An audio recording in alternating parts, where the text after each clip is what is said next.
नमस्कार, मैं हूं अनीता पांडे और आप देख रहे हैं पब्लिक की आवाज न्यूज।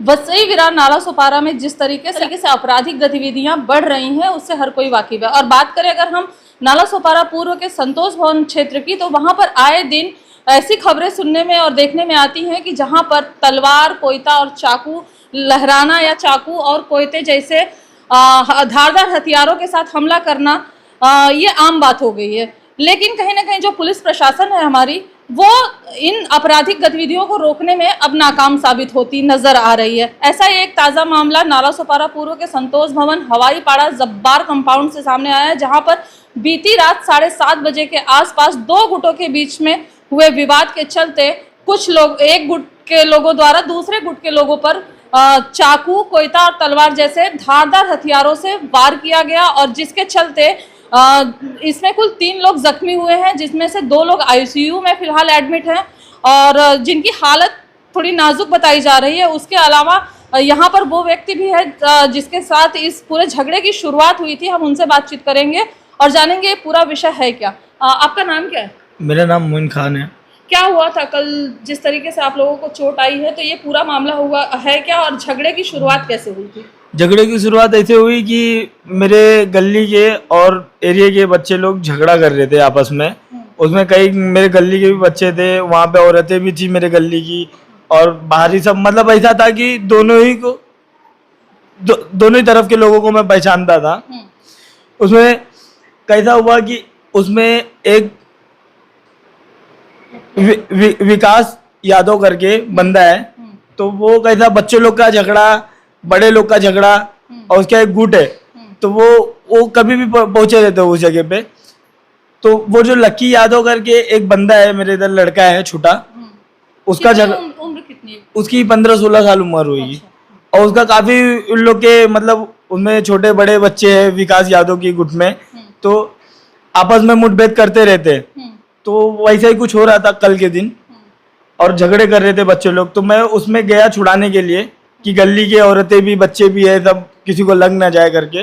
तो मैं छुड़ाने के लिए गया, तो जो विकास यादव था जिसकी गुट है और जिसके पास कई लड़के हैं जो दंगा करते हैं, काफ़ी टाइम से संतोष भवन में दंगा करते आए हैं, वो मेरे को डायरेक्ट मेरे पे वार किए, हमला किए एक ही बार में, और मुझे घसीट के साइड में किए, ये सोच के कि मैं लकी यादव की तरफ से हूँ झगड़े में।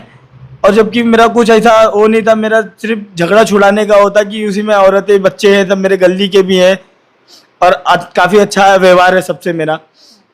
तो जब मुझे वार करने लगे, मेरे को मारने लगे, यहाँ पे देखो मेरे को कितनी चोट आई है, और अभी रात में तो होश भी नहीं था। मेरे दोनों दोस्त को तो इतनी चोट आई है कि वो बिल्कुल होश में नहीं थे। चौकी से ही हम लोग ने विदाउट होश में, मतलब चौकी में ही जब आए ना पहला, तभी उन लोग की होश चली गई थी, पूरा उन लोग बेहोश थे। नाम क्या है आपके दोनों दोस्तों का? मेरे एक दोस्त का नाम है गुफरान और दूसरे दोस्त का नाम है अखिलेश यादव। अच्छा।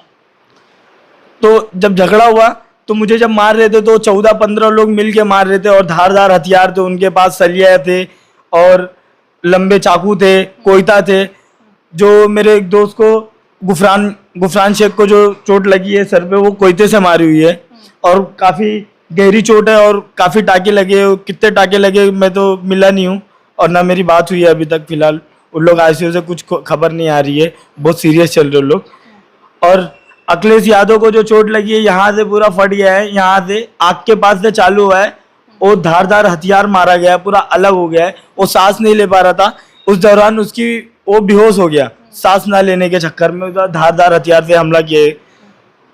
वो मेरे को छुड़ाने आए थे, जब मुझे मार रहे थे तो वो धारदार हथियार मेरे पे भी आ सकता था, लेकिन वो पकड़ने के चक्कर में, मुझे बचा के निकालने के चक्कर में उनको ऊपर आ गया। जो मैं गिरा हुआ था, मेरे दोस्त ने, गुफरान ने पकड़ के मुझे निकालने की कोशिश किया झुक के, तो उसके चक्कू से उसके पीठ पे वार किए, कई वार किए। उसके पीठ पे पूरे टाके हैं, काफ़ी जगह पे वार है। तो इस तरीके से झगड़ा हुआ। तो जब उन लोग ने एकदम हावी हो गए हम लोग पे, एकदम मरा, मतलब समझो कि बहुत ज़्यादा मार दिया। उन लोग को लगा कि बहुत ज़्यादा हो गया, अब इन लोग ख़त्म हो जाएंगे, तो उन लोग ने छोड़ के भाग गए। और इस दौरान विकास यादव से पहले भी आपका कोई झगड़ा कुछ नहीं, कुछ मेरा कुछ नहीं था। वो लकी यादव का झगड़ा विकास यादव के साथ में अक्सर होता था। उसकी गुट से होता था। उसके गुट में जो बच्चे थे, जो 14-15 साल के बच्चे थे, उनकी उम्र के, मतलब पहले उनसे भी काफी हाँ इन लोगों के बीच में हाँ आपसी विवाद काफी हुआ है। हाँ काफी बार हो चुका है, कम से कम 2-4 बार हो चुका है। तो मैं कभी ध्यान नहीं दिया उतना, मैं कभी गया भी नहीं, कभी उतना बड़ा हुआ भी नहीं था। इस बार थोड़ा बड़ा हो गया था। उसकी बच्चे पत्थर वत्थर उठा के एक दूसरे की माओ को मारने, मतलब औरतों को भी उसमें लगने का वो था करके, इसलिए मैं अपने ही गली के बच्चों को ज्यादा पकड़ रहा था कि वही पीछे चले जाएं तो झगड़ा खत्म हो जाए। लेकिन उनकी मानसिकता ऐसी है कि उनको सिर्फ दंगा करना है, उनको सिर्फ मारना है। इस वजह से मेरे पे हमला किए और मेरे दोस्तों को मारे और जानलेवा हमला किए हम तीनों पे। उनको कड़ी से कड़ी सजा मिलनी चाहिए। अच्छा, तुलिंज पुलिस स्टेशन से कोई आया था पुलिस वाला? हाँ कोई हाँ, कभी आए थे? रात को आए थे। फिर भी कितने बजे? मैं सो रहा था उस टाइम पे, यहाँ घड़ी वगैरह तो है नहीं, तो मैं अचानक से उठा तो मेरा स्टेटमेंट लेने लगे। कितने लोग आए थे? दो पुलिस वाले थे। अच्छा, इस मामले में FIR हुई है अभी तक? वो खबर नहीं है मुझे, वो भाई लोग बाहर हैं, उनको मालूम होगा, मुझे खबर नहीं है। अभी क्योंकि क्या क्या मांगे पुलिस प्रशासन से? पुलिस प्रशासन से ये मांग है कि उन पे जानलेवा हमला हुआ है मेरे दोस्तों पे, मेरे पे। हम लोग बहुत उससे बचे, मतलब भगवान मरते मरते बचे, भगवान बचा लिए हम लोग को। हम लोग को अब इंसाफ चाहिए, उनको कड़ी से कड़ी सजा होनी चाहिए। हम लोग जैसे सीधे लोगों को वैसे लोग गुट बना के मारते हैं, पीटते हैं। यही लोग नाके पे चोरियां भी करते हैं, जो लेट आते हैं ना ड्यूटी वगैरह से, या कभी लेट किसी को स्टेशन वगैरह छोड़ के मोबाइल छीन लेना, मारना, पैसे छीन लेना, ये इनका गुट बना के काम है। तो ऐसे लोग को सजा होनी चाहिए, ऐसे अपराधियों को पकड़ के जेल में बंद करना चाहिए। तो जैसा कि अभी आपने सुना कि बच्चों से शुरू हुआ था ये छोटा सा विवाद, और देखते ही देखते इस विवाद ने 2 गुटों में बड़े मारपीट का रूप ले लिया। लेकिन यहाँ पर सवाल ये उठता है कि जिस तरीके से संतोष भवन का जो क्षेत्र है वो आपराधिक गतिविधियों का अब गढ़ बन चुका है, वहाँ पर धारदार हथियारों से वार करना, आए दिन तलवारें लहराना, और इसके अलावा चोरी छिनैती जैसे काम और किसी की भी जान ले लेना अब इन आपराधिक प्रवृत्ति के लोगों के लिए आसान हो गया है।